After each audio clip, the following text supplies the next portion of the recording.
the house and those who are also listening to us remotely. We are going to read together from 2 Samuel and chapter number verses 1 to 11. 2 Samuel 9, verses 1 to 11. Any volunteer? It's always good. In those days, they say when they went into the synagogue, they appointed someone to read. And somebody read. If you can't read, I will have to read it myself. But it is probably behind us. Okay, if it can't show in full technically, let somebody read it for us. Can we see from verse 1 to 11, if at all? That is one of the points that is in the chapter.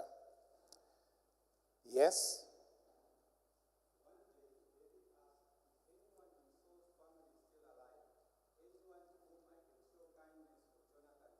Yes.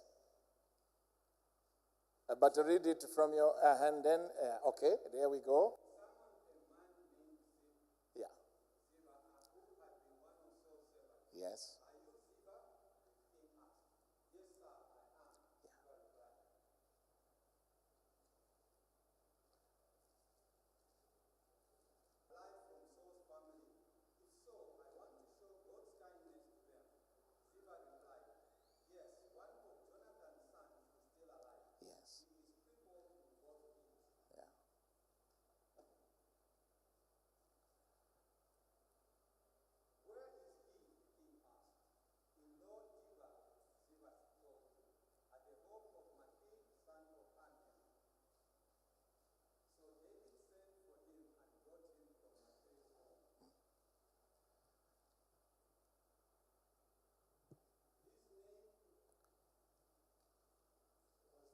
His name was Mephibosheth, and he was,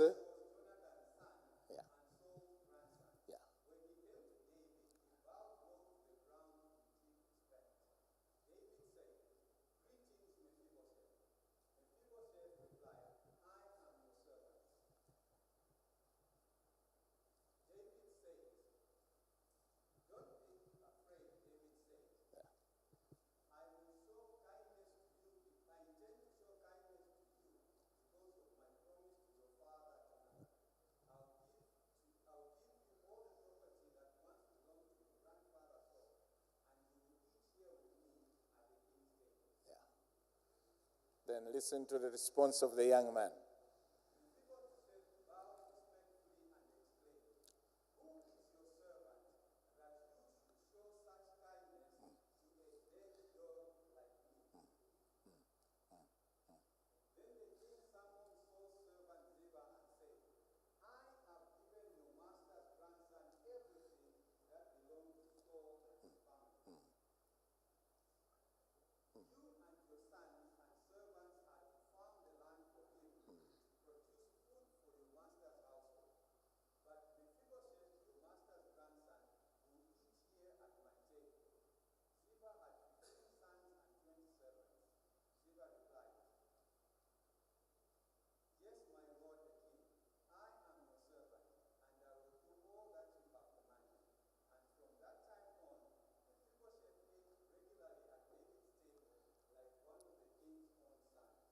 Thank you, sir. Thank you so much. Your voice was steady and clear, and the word has been read aloud and nicely and well. And then we'll go on to the things that we'll attend to at the conclusion of the service. You know, before this portion, somewhere in 2 Kings in chapter 4, verse 4, we are given an account of what happened that led to this occasion. Remember that there was a time when King Saul, along with his son Jonathan, who had been David's closest friend, in fact, such a close friend, that Jonathan was willing to give up his rightful heritage to the throne to David, because in recognition of the fact that God had appointed David beforehand. They were very close friends. Then they went to that battle and with the Philistines to Mount Gilboa. And remember what happened there. Cut the long story short, both the king and his son Jonathan never returned alive from that battle. That was to be the battle that, will be the end of their lives. Remember that the king's army was defeated and the battle was closing in on the king, and the king committed suicide. Jonathan was killed defending his father, and the king committed suicide because he said, if they take me alive, these Philistines will abuse me. I know what they do when they take people alive. Remember the account much earlier of when they had taken one Samson, the Danite, and they went and pulled out his eyes, gouged. They put a hot iron in the fire and, literally burned the eyes out. You cry until you go unconscious, and when you wake up with a burning pain in your head, and then they turned him into a milling machine. He just round and round. When the women want to grind their grain, they would come. He remembered things like that. He said, I'd rather I die than that they take me alive. So that's how the account ended, and the news quickly comes to the palace. The king and the heir apparent, Jonathan, they are dead in the historical perspective of what would happen in Israel. The people in the palace, it was their duty to say later they would. So one of the trusted maids who was looking after Mephibosheth, then he is just a 5-year-old. He's a toddler. 5-year-old is in haste. We must run, evacuate the child. The number one thing the victorious army would do is to go to the palace and finish off the business. Anybody that is a seed of the king, wipe out. That would be the next mission. So they are fast. But the Bible says, as they go in haste, as she goes down the steps, the child drops from her back, hits those concrete stairs, and breaks his legs. And from the waist up, there's a break here at the lower part of his waist, and it renders him paralyzed from the waist down. The child is crying and crying. She has no time. She just tries to console. She picks the child up. At this time, she has no idea what has happened. And he's evacuated out there, where nobody would have any problem with. It's out in the bush there in Lodiba. Lodiba means a place that has no pasture. So we can assume this is a bit of a barren territory, but there are certain crops you can grow in the season of the short rain. So they are out there, and it is there. Ziba used to be the king's most trusted servant, chief servant at the palace, in the king's estate. The farms that belonged to the king, the livestock that belongs to the king, a place that has no pasture, a place that does not, that's the meaning of Lodiba, a place of low pasture, a place that doesn't have promise. He wakes up in the morning, he crawls to the outside. He doesn't sleep on a big bed like he used to sleep in the palace. He's not in a fancy bedroom, with all that money, can buy. He's in a humble back house of a man at a farm. It's a farmhouse. He sleeps at ground level. Who is going to be lifting up to a high bed and bringing him down every morning? And if he wants to go and relieve himself, so he sleeps at ground level. All he's familiar with is dragging himself in the dust, sitting by the tree, helping out with the farm chores, and in the evening he drags himself inside. They still call him, Prince, out of respect. He says, forget about such things. Don't call me such things. Somewhere at the age of 5, life had dropped him. And what a drop. What a change. What a transformation. From living in the palace, having a powerful granddad. The greatest man in the land is my granddad. And the most powerful man in the land, second to him, is my dad, Jonathan. And I'm third in line, so to speak. We are from this family of the greatest of the greats. And and now how quickly, like the switch has just been pressed, and everything has just turned around from all this bright prospect. And now look at my life, and look, I am now growing up. I'm no longer a 5-year-old. I have become a young man, and there's beard under my chin. But how I wish that one day my own life should just switch off. Who wants to live in this? Life can be so cruel. I don't have the prospects that I had when I lived in that house. I no longer have the promise that was before me when I lived in the house of my powerful granddad. And my dad was, the second in command. And look at me now. Look at me now. Life has given me a slap in the face. Don't blame the maid. She was doing the right thing. She was trying to save the child. This was an accident. But the accident has brought me down to ashes. I am no longer where I should be. I don't have what I should have. I came here today, this morning, maybe not to talk to all of you, but to talk to some of you. There are some people, you just look and say, I wish I could reverse the clock. I wish I could press the reset button and go back to the start line. And maybe this time I can start better. Maybe this time I can do better. I just wish things had turned out the other way. I wish I came to tell you something here today and prepare for it, because there is a new season coming. And it is about to break. And when it does, then you will remember and say, God told us about it. I want you to grasp and understand this. He grows up in Lodiba, a place that has no promise, because he was dropped. He could have been significant, but he was dropped. He could have gone on to become a somebody, but he was dropped. He could have gone on to become a great man, but he was dropped. He could have gone on to become she could have become a great woman, but somewhere, somehow, somebody died. Maybe daddy died. Maybe employment, or maybe the company that I was working for, just went under. Maybe things just happened. Maybe I put to rest somebody that, I thought this one will be a great help to me in future. I don't know what your circumstances are, but I want you to understand, when the word of God brings out truths, it brings out those truths to all of us. And there is something that God wants us to understand.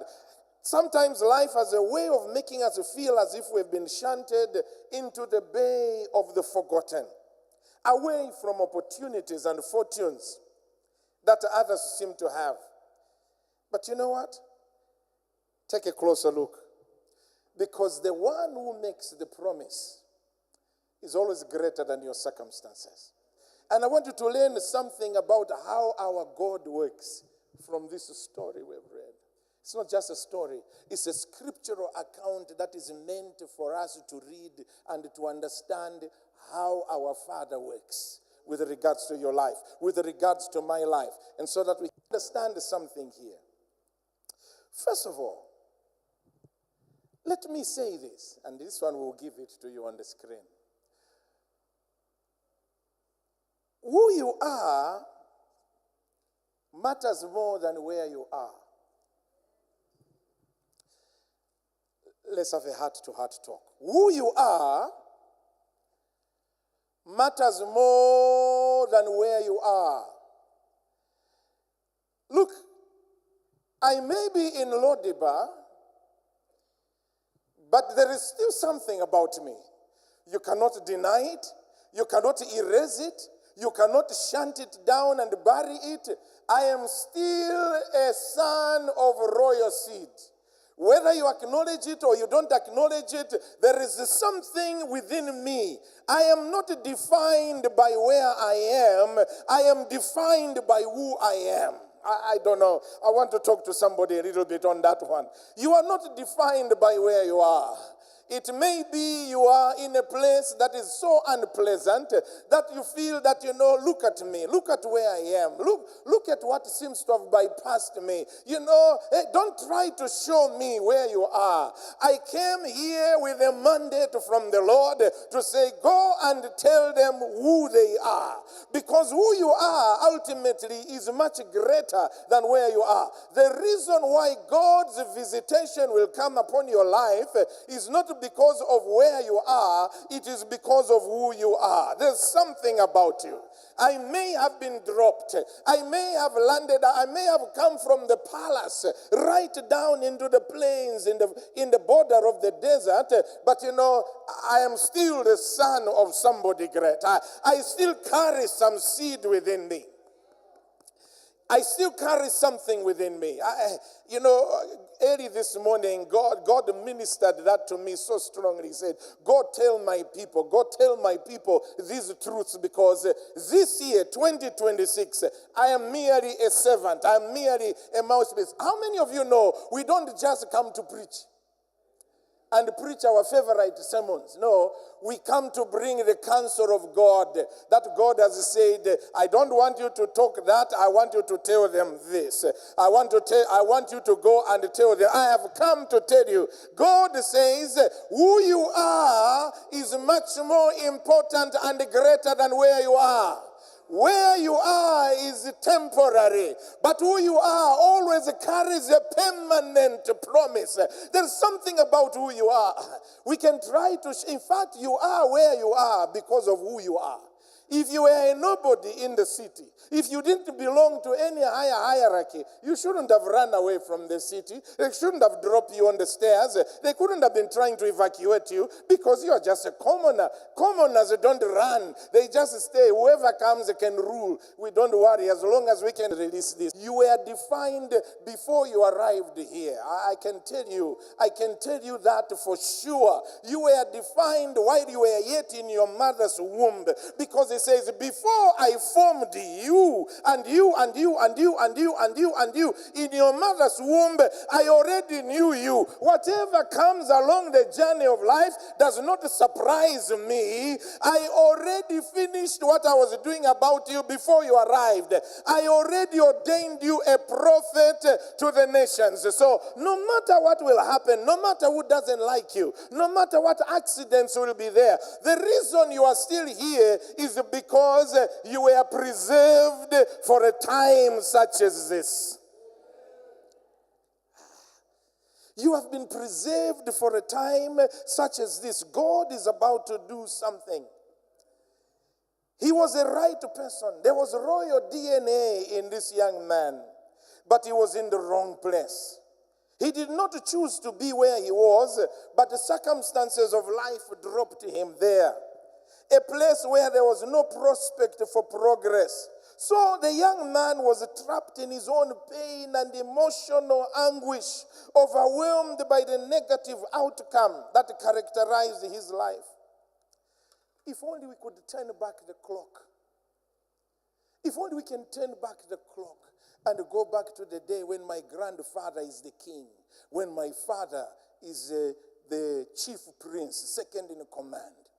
When I'm in the palace, that's where I live, and I see my granddaddy when he's arriving from his victorious, outings, and when the chariots come and park there by the steps of State House, and I see my granddaddy emerging first and climbing up those stairs, and I would run to him, and I'm in his arms, and granddad would shower me with gifts, the spoils of war, and then I would be put down and then jump on daddy's arms and in the dust. Everything about you is dust. Your face covered in dust, hands in dust, your feet in dust.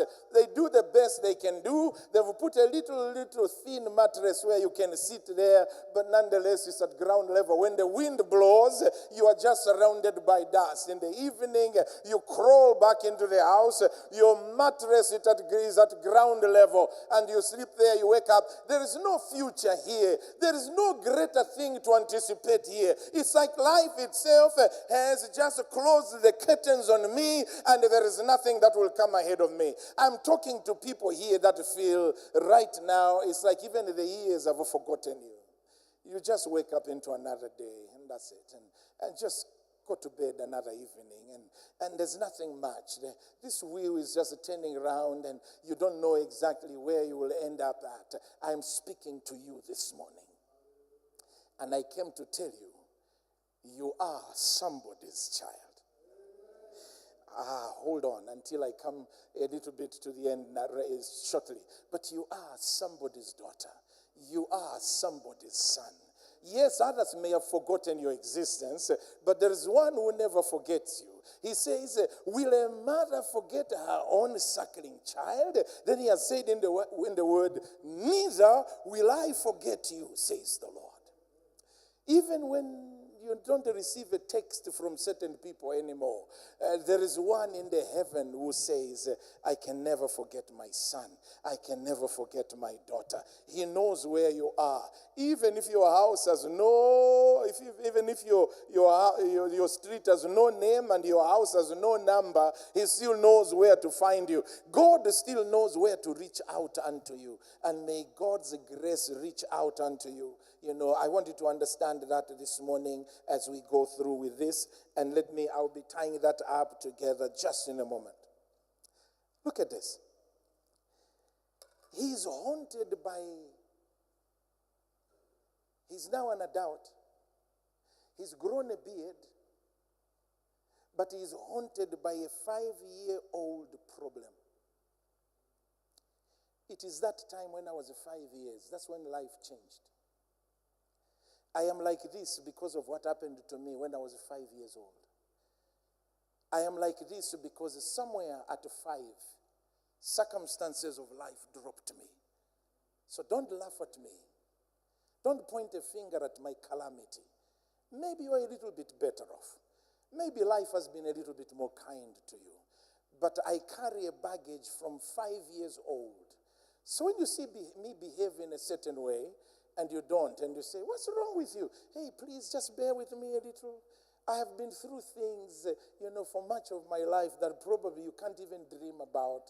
I have passed through circumstances that maybe you haven't even yet figured out.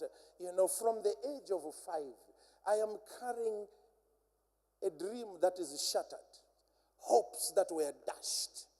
I'm carrying within me, an outlook that no longer will be coming my way. And something happened to me that seems to have compromised my entire future. So please, be a little bit kind to me. Don't judge me.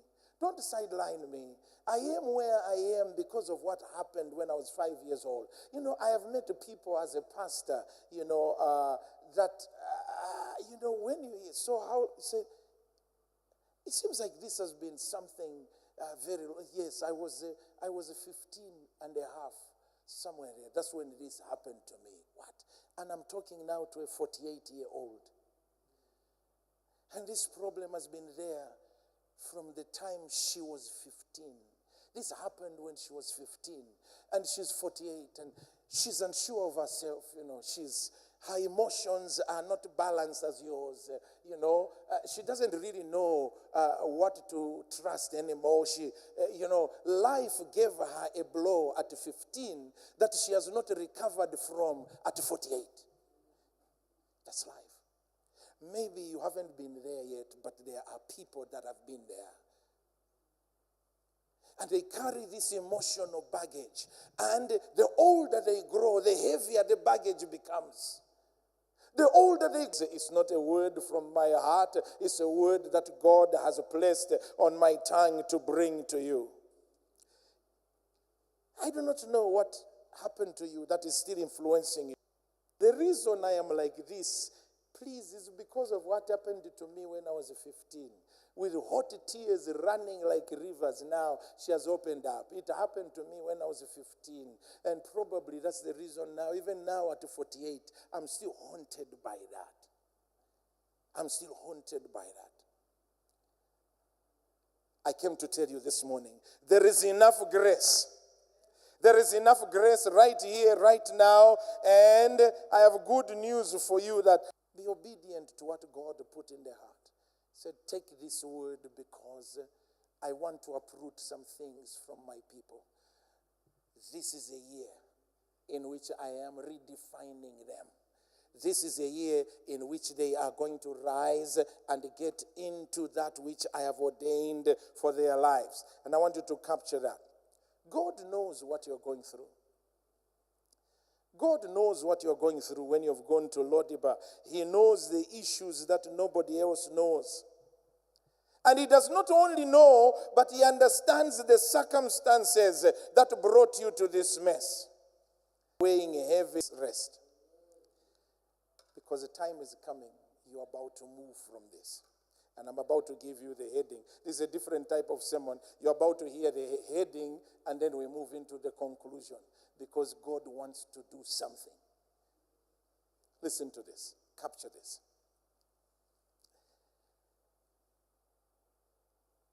You know, I do not know where these circumstances have taken you. These circumstances took Mephibosheth to Lodibar. Circumstances of life dropped him and took him to Lodibar. I don't know where circumstances have taken you.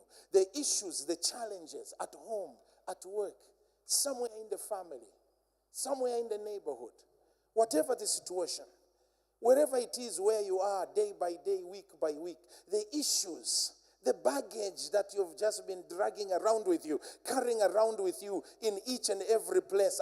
There are issues sometimes that we carry, we drag along and we take along with us. But I want you to understand something. Here is this young man. I'm beginning to bring this down. You'll understand it shortly. So here is this young man. He began there. Life was promising. Things were looking brilliantly bright. Everything was looking up and wonderful for him. Then, just in one day, granddaddy and dad dead. They want to be returning back here. Quickly, let's get you out to safety. The child cries all the way, and they are hiding his identity.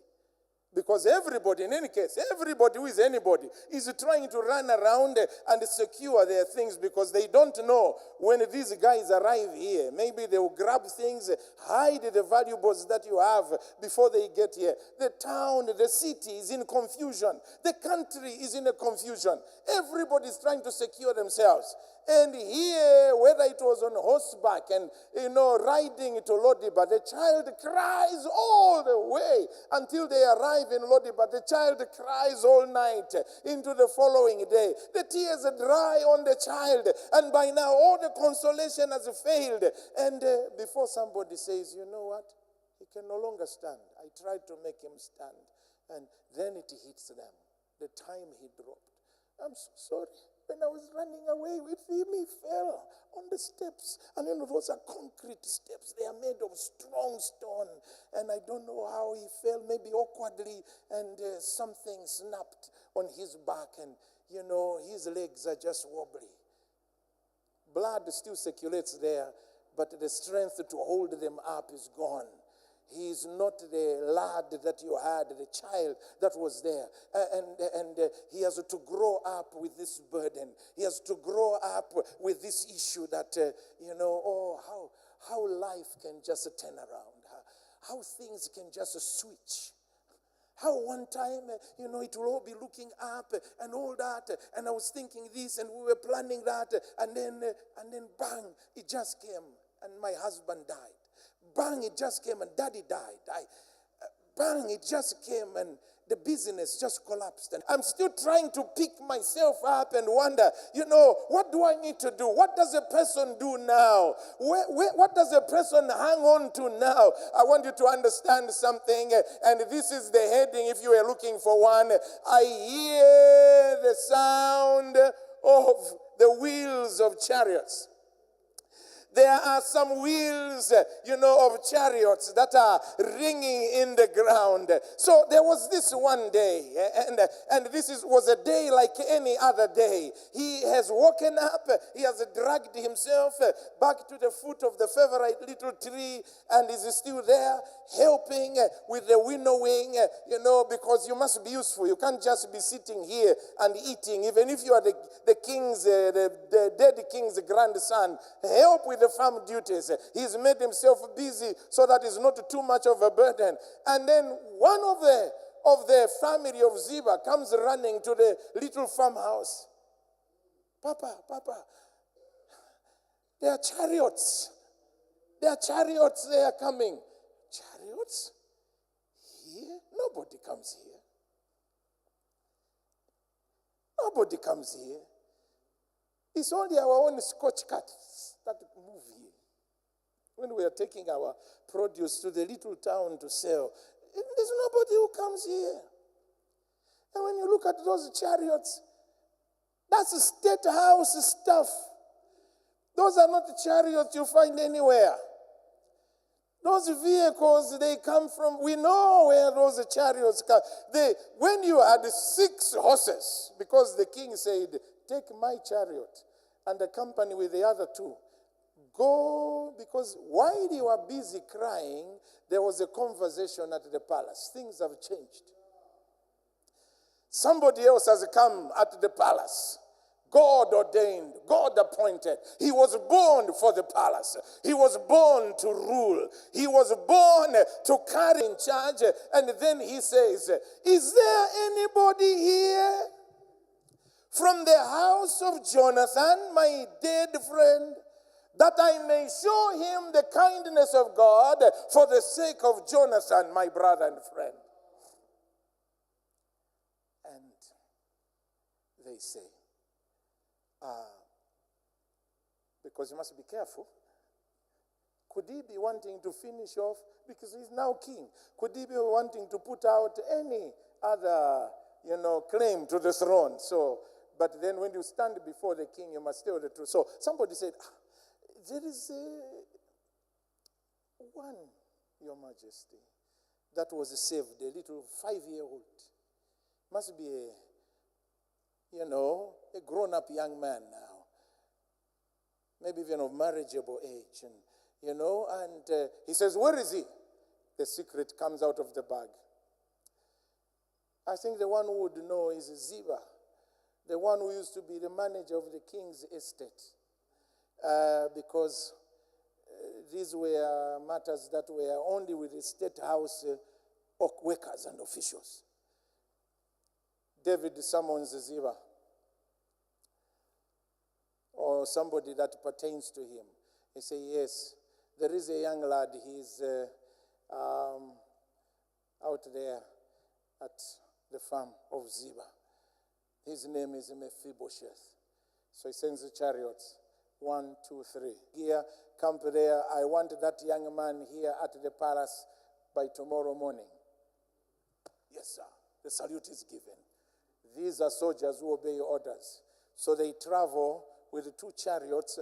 One chariot has no passenger inside, but it is being prepared to carry a VIP.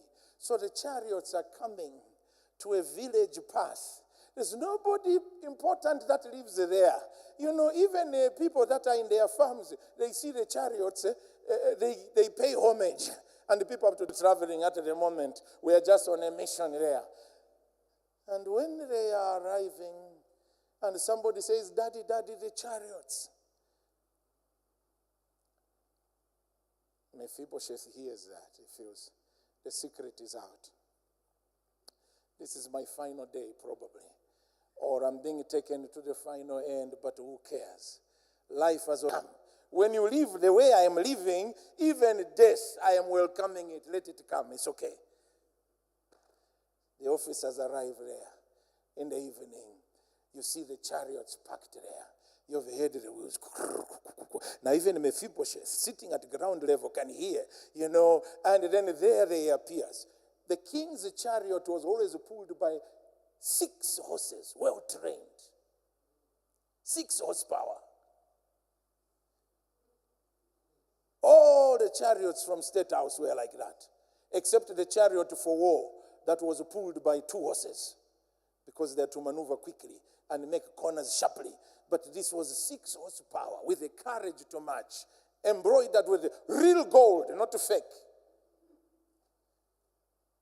with doors that open and you can sit inside. And when those officers drop there, you can say, Koma papari wasirikari hapa. It's not a joke. Whatever they had for medals, you see the medals there. These are not small guys. Ziva's farm, in the barn. There is a young man here, Jonathan's son, Mephibosheth. Where is he?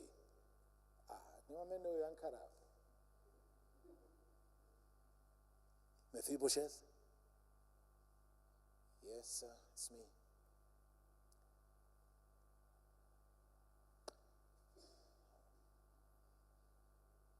Another one comes there that appears to be of more higher rank and looks at what seems to be a heap on the ground of a mess. Pathetic. Sometimes even, why would the king be interested? Listen to his own words. He says, why would the king be interested in such a dead dog like me?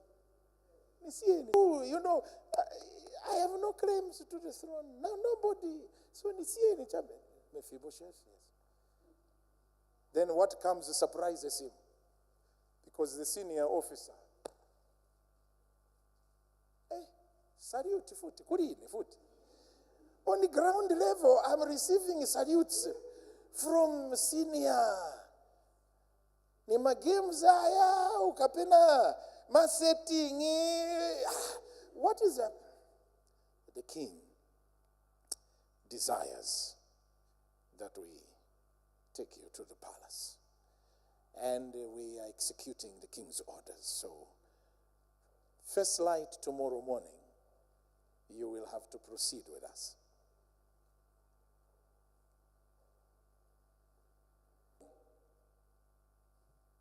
They carry him with respect. The number one shock is the chariot in which he's being put. The one that traveled empty. And it's in the center. There's one ahead, one behind. This one is in the center. And the door closes. It is in those moments you begin to think, am I dreaming? Is this for real? You know, those days they said, when the Lord, is this me? I am bringing this generosity. This has been home for me. Though I was born in the palace, but you know, I've had the privilege of growing up in the village here, and I've been looked after well. He waves it to them. I'm not sure that I'll be back, but thank you for everything. Thank you. Thank you for everything. Thank you. If I die, I die. If I die, I die. They say, it's okay, it's okay. And right up into halfway bowing. The rest mighty.